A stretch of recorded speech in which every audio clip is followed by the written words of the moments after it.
In this video, we'll show you how ServiceNow is helping organizations like yours mitigate major security events. Threats don't care about business silos, costs, or complex regulations. In fact, this environment is perfect for threat actors to exploit. In the last 3 years, we heard from hundreds of businesses that made it through COVID. They recognized that rapid digital transformation was necessary for innovation.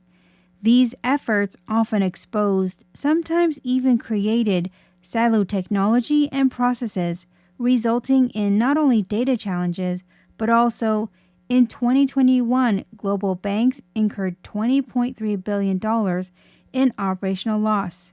So while companies are saying yes to transformation, the price of lax compliance is almost intolerable. The only way to manage threats like cyber attacks, third-party risks, and the complexity of growing regulations that are straining your risk and security teams is to take a comprehensive approach.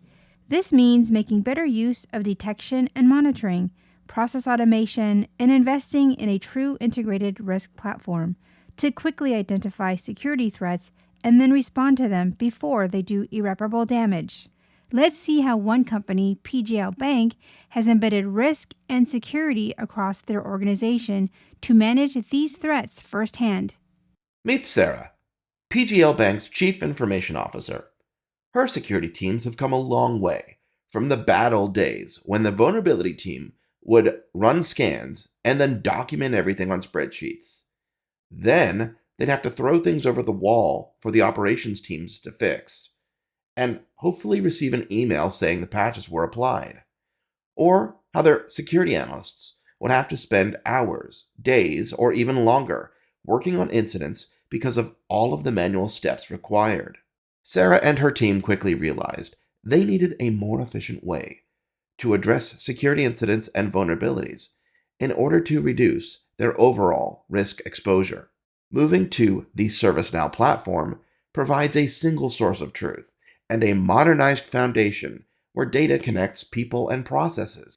Everyone in the company can leverage that data, and risk and security teams can work stronger, better, and faster. In the morning, Sarah opens the CIO dashboard, now available on the ServiceNow store. This dashboard offers a consolidated view of the security incidents, vulnerabilities, patching activities, as well as configuration compliance. Sarah notices some critical vulnerabilities and reaches out to Carla, the bank's vulnerability manager, for more information. Using ServiceNow's Vulnerability Manager workspace, Carla can track infrastructure vulnerabilities, cloud container vulnerabilities, application vulnerabilities, and cloud configuration issues all from a single location. And she's able to manage and assign task remediation work out to the relevant parties and monitor the patching through to completion. For example, here's one critical vulnerability, our old friend Log4Shell.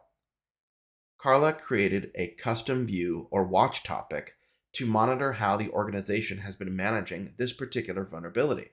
There's already a remediation effort in place, which means the bank is already on its way to patching the affected systems. Carla confirms this to Sarah, who's confident that her team are meeting their SLAs. Sarah is relieved, but she's also looking months down the road. Can her small security team keep up with the ever-growing attack surface and regulatory complexity without hampering innovation? That's where Andrew, the Director of Risk and Resilience, comes in. He logs into this risk workspace every day. He says the best offense is a good defense. And thanks to Sarah's vision and support, they've successfully established a common language so that risk and security work better together. Here you see the library of regulations, the risks, and the controls to make reporting easy and scalable. So when Sarah wants to know what the overall risk to the company is regarding the vulnerability of the server that had that P1, they can jump on a Zoom and open the heat map workbench. They search for the risks that have to do with vulnerabilities. We see vulnerabilities are tracked at the server and at the business service level. Initially, they are both inherently high. However, we can also look at the residual risk, where they have different risk profiles. Now, if Sarah asks if these risks are trending up or down, we don't have to send an email or wait for answers. We can immediately see the risk at the server level has remained low. Diving in deeper with the 360 view, we can see there are 6 controls in place, and these controls are continuously monitored with 3 indicators. You can see on a weekly basis they're performing authenticated vulnerability scanning, and on a quarterly basis they are performing internal and external penetration testing, thus ensuring a solid mitigation of risk. Compared to the trend at the business service level, which is trending yellow. With only one control in place, it looks like the risk owners could evaluate the strengths of the controls a little bit more. Clicking into the service record, we can see that digital banking is a critical service that's provided to external customers. We see several relationships like the dependency on the Windows server, as well as all the regulations and policies this service is beholden to. So they send a risk assessment for the risk owner to select more controls and mitigate this risk further. All this data sits on the platform, so as more assessments are completed, everything aggregates and data is unified by the Common Risk and Compliance Library. We get a clearer picture of our overall risks and where to prioritize. As the world changes, companies are finding themselves susceptible to new threats. Think of the next Log4j, or the risks of AI, or even macro stuff like an economic downturn. Andrew has a clear view of the stability of PGL Bank's most critical services. He can see changes in failed controls, changes in risk profile, or a spike in outages, incidents, or change requests. He's able to view the stability and recoverability of PGL Bank's critical services. Andrew can spot assets that don't have business continuity plans, if any were not recoverable in a recent DR exercise, in addition to risk and control effectiveness. Andrew and his team are ready when regulators ask to see service resilience from the people, process, supplier, or technology pillar view. We've been talking about how PGL Bank proactively manages their attack surface. Now, let's switch gears a bit and talk about how they quickly react and recover when a crisis event, like a ransomware attack, occurs. Sarah just got a text about an ongoing ransomware attack against her organization, so she contacts her head of cybersecurity, Adam, to find out what's going on. Adam logs into the Major Security Incident Management workspace and sees that the incident commander has everything under control. We can see a lot of information right from the landing page, including the affected assets, users, and locations, time since the incident started, and when it's expected to be resolved, and the number of teams working on the incident. A critical piece of effectively working a major security incident is ensuring that leadership is in the loop and aware of the current status of activity. The built-in reporting functionality allows the team to quickly compile an executive report and then share it directly from the dashboard. Collaboration between the different team members working on the crisis event is also critical.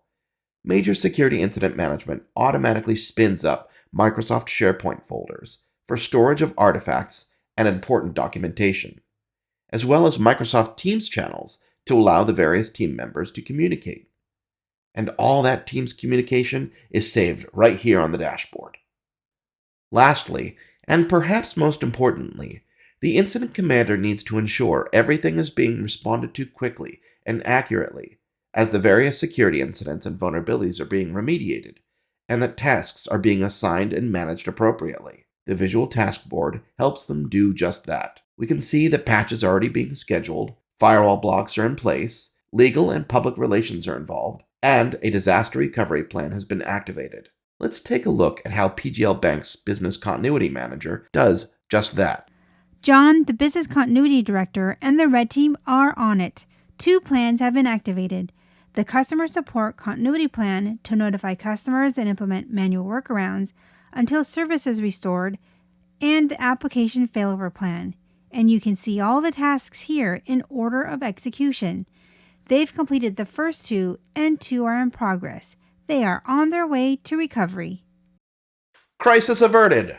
By transforming the processes and workflows they use to handle enterprise security and risk, customers similar to PGL Bank have seen their security analysts perform 3 times more efficiently, an 85% reduction in the time to contain vulnerabilities, an 80% reduction in open vulnerabilities, and a whopping 8,700 hours saved in identifying, assigning, and remediating vulnerabilities using automation, all with the help of ServiceNow.